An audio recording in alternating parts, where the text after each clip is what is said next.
Herkese merhabalar, ben Huri. Huri Tek Mutfak'ta mutfağıma hoş geldiniz.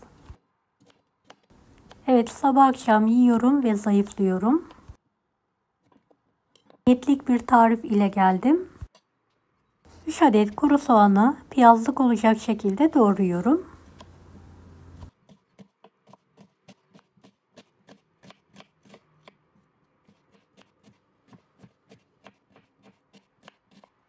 Beni hangi ülkeden veya şehirden izliyorsunuz merak ediyorum.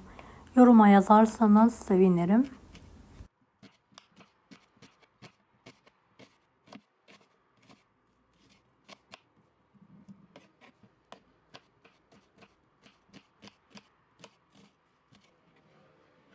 Bir tutam dereotunu da doğrayalım.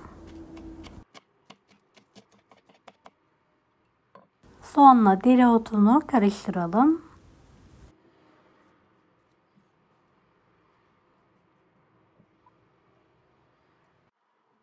Üç adet yıkanmış kabağım var. Baş taraflarını kesiyorum. Videodaki gibi uzun uzun keserek ince dilimler halinde doğruyorum.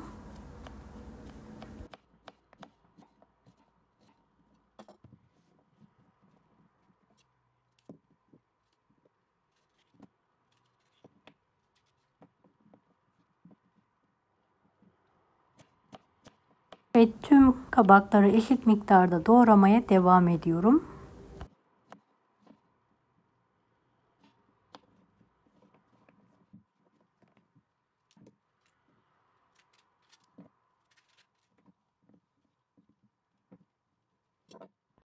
Tencerenin altına biraz zeytinyağı gezdirelim. Soğanın yarısını altına koyalım. Evet, kabakları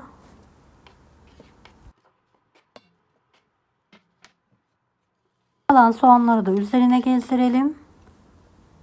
Tekrardan kabaklar.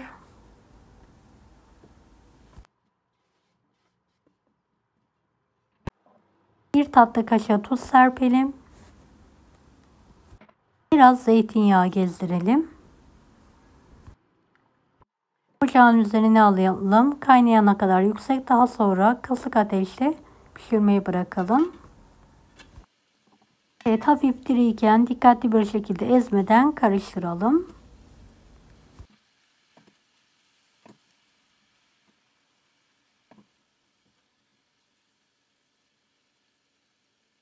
Kapağını kapatarak yumuşayana kadar pişirme işlemine devam edelim.